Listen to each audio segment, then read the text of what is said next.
मित्रों, आज हमारी कहानी का शीर्षक है एक औरत की ताकत। एक शहर में सुरेश नाम का आदमी रहता था। उसकी एक बेटी थी, उसका नाम मधु था। सुरेश की टेलर की दुकान थी।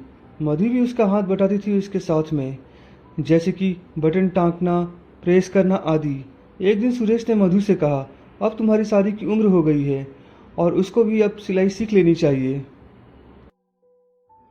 तो मधु बोलती कि उसको शादी नहीं करनी है, उसको यहीं उसके पास ही रहना है। तो सुरेश ठीक है कहकर चुप हो जाता है। धीरे धीरे मधु सिलाई भी करना सीख जाती है। एक दिन वो दुकान पर सिलाई कर रही होती है तो वहाँ पर प्रदीप आता है।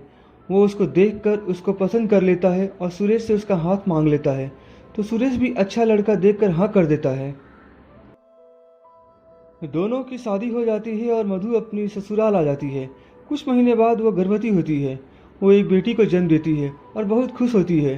तभी प्रदीप वहाँ आकर उसको बोलता है कि मुझे एक लड़का चाहिए था और तूने एक लड़की पैदा कर दी। वो कहती है, क्या हुआ, ये भी तो हमारी ही बेटी है। वो कुछ नहीं सुनता और वहाँ से चला जाता है। फिर वहाँ सुरेश आता है और मधु उसे सारी बात बताती है। तो वो उसको बोलता है कि मैं प्रदीप को जाके समझाऊंगा, तू परेशान मत हो। फिर वह प्रदीप के पास जाता है और उससे बोलता है कि क्या हुआ, अगर लड़की है तो दोबारा में लड़का हो जाएगा। अभी तू मधु और अपनी बेटी को घर ले आओ। प्रदीप उसकी बात मानकर मधु को घर ले आता है। उसकी बेटी रोती और अगर मधु किसी काम में लगी होती तब भी वो उसको देखता नहीं था। ऐसे ही करते हुए दिन बीतने लगे। मधु दोबारा गर्भवती होती है तो प्रदीप उसको बोलता है कि इसको इस बार लड़का ही होना चाहिए, नहीं तो वो उसको उसके पिता के पास हमेशा के लिए छोड़ देगा। जब दोबारा भी उसको पता चलता है कि लड़की हुई है तो वो वहाँ से बिना कुछ कहे चला जाता है।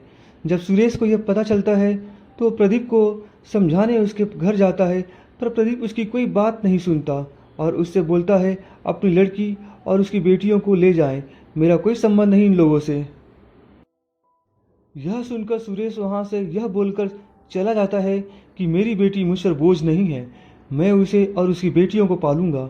मधु अपने पिता के साथ घर आ जाती है और सिलाई करने लगती है। समय बीतता है, उसकी बेटियां स्कूल जाने लगती है। मधु और उसके पिता जी तोड़ मेहनत करते हैं, पर एक दिन सुरेश इस दुनिया को छोड़कर चला जाता है और मधु अकेली रह जाती है। फिर वो अपनी बेटियों को अच्छी ज़िंदगी देने के लिए पूरा दिन सिलाई का काम किया करती थी। उसकी बड़ी बेटी आभा स्पोर्ट्स में बहुत अच्छी होती है। उसके टीचर एक दिन मधु को बुलाकर कहते हैं कि आभा एक बहुत अच्छी धावक है। हमें आपकी स्थिति का पता है, फिर भी आप उसका साथ देंगी तो बहुत आगे जाएगी। मधु यह सुनकर बहुत खुश होती है और अब पहले से ज़्यादा काम करने लगती है, जिससे वो आभा को अच्छे से रेस के लिए तैयार कर सके। वह दूध, फल, मेवे, पौष्टिक खाना सब आभा को टाइम से देने लगी। उसका नतीजा यह हुआ कि मधु और आभा की मेहनत रंग लाई। आभा ने स्टेट लेवल चैंपियनशिप में प्रथम स्थान प्राप्त किया। उसकी फ़ोटो अखबार में छपी। तो प्रदीप आभा और मधु की फ़ोटो को अखबार में देखकर यह सोचता है कि अगर मैंने मधु को निकाला ना होता तो आज मेरी भी फ़ोटो इन लोगों के साथ होती। पर अब माफ़ी मांगकर भी कुछ नहीं हो सकता था। मित्रों, हमें इस कहानी से सीख मिलती है कि लड़का और लड़की दोनों ही बराबर है। जो काम एक लड़का कर सकता है वो एक लड़की भी कर सकती है। तो मित्रों, हमारी कहानी यहीं समाप्त होती है। मिलते हैं एक नई कहानी और एक नए जोश के साथ।